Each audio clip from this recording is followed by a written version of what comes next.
Binasag na ho ang katahimikan at itinanggi ng ilang retired military personnel. Nakabahagi sila sa umano'y planong destabilisasyon laban sa kasulukuyang administrasyon. Ang PNP chief naman ay may apela at panawagan sa kanya mga kabaro. Kung ano ito, alamin sa live report ni Mar Gabriel. Mar, please come in. Alex, patuloy na minomonitor ng PNP ang impormasyon sa umano'y destabilisasyon laban sa Administrasyong Marcos. Pero tiwala ang liderato ng PNP na mataas ang moral ng mga pulis at walang dahilan para sumama sa anumang pagkilos laban sa gobyerno. Gusto kong magkaisa tayo as an institution. We should be one in these common grounds, in trust, unity, and shared commitment to service. Makahulugan ang naging mensahe ni PNP Chief General Benamin Acorda sa oath-taking ceremony ng mga bagong opisyal ng PNP. Binigyang diin ng general ang kahalagahan ng pagkakaisa ng buong organisasyon na posible raw masubukan sa mga darating na panahon. I hope this will not be tested in the coming months or days. But if it will be tested, I hope that we are united. This is the only way that we can save our nation. Hindi na tinukoy ni General Acorda ang pagsubok na maaari nilang kaharapin. Kamakailan lang umugong ang usapin ukol sa planong destabilisasyon laban sa administrasyon ni Pangulong Ferdinand Marcos Jr., bagay na binabantayan daw ng PNP. Unang-una yan pa lumalabas yan and part of our CI effort. Kasama naman sa monitoring natin yan. Samantala, itinanggi naman ang ilang retiradong military personnel na miyembro ng September 21 Reform Movement o STORM na bahagi sila ng planong pagpapabagsak sa administrasyon. Kailanman ay hindi raw sila sumasama sa anumang planong destabilisasyon. Pero bakit umuugong to? Ang gobyerno mismo, nasabi na namin to, ang gobyerno mismo ang nagdi-destabilize ng sarili nila at ito ang dapat bantayan natin. Dahil kung sila mismo ang magsisiraan, apektado tayo lahat. Lahat naka-open na suportahan na lang natin kung sino nakaupo because this is for the good of the country. Ang isinusulong daw nila ay ang pagkakaroon ng makatotohanan at tunay na reforma sa halalan. Sinabi ng mga retired officials na ang nais nila ay ipadisqualify ang Smartmatic sa mga susunod na eleksyon. Ang liderato ng PNP naniniwala naman na walang dahilan sa ngayon para sa mga aktibong tauhan nila na sumama sa pag-aakla sa gobyerno.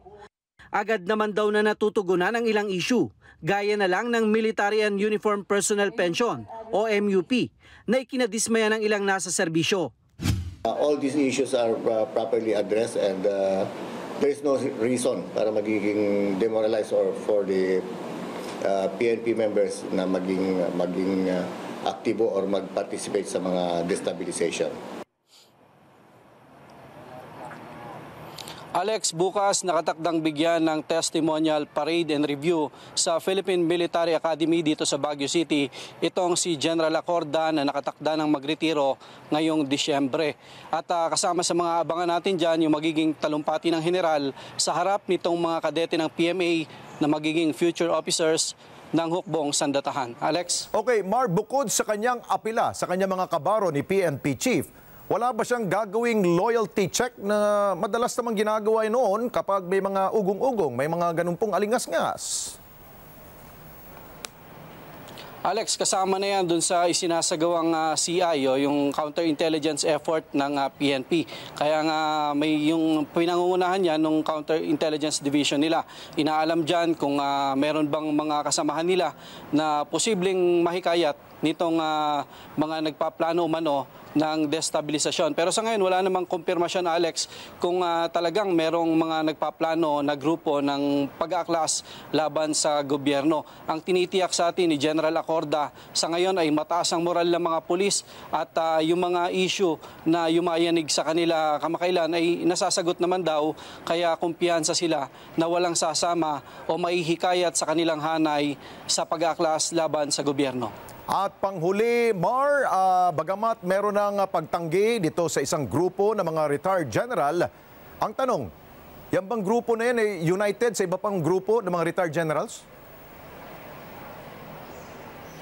Alex, itong grupo na ito, yung STORM, no, yung September 21 movement, ito ay composed ng karamihan, mga retired officer na mga alumni din ng PMA. Hindi natin alam kung konektado ito sa iba pang grupo dahil maraming mga groups yan na sinasalihan itong mga retired military officer. Pero meron akong nakausap na opisyal patungkol dito, nadidiscuss nga daw yan dahil may Viber group itong mga retired PMA o itong mga PMA alumni Yes. at napag-uusapan nga yung mga certain issue. Pero hindi naman daw, wala naman daw laman ng panghikayat ng destabilisasyon, kundi napag-uusapan lang yung mga topic at nagpapalitan ng kanilang komento itong mga dating mga opisyal ng AFP. Alex? Okay, maraming salamat sa iyo, Mar Gabriel. Mata natin, dyan sa Campo Crame. Maraming salamat sa inyo pong pagsubaybay sa Mata ng Agila Primetime. Para malaman ang matatag, matapang at matapat na mga balita, i-follow lamang at mag-subscribe sa AtNet25 TV.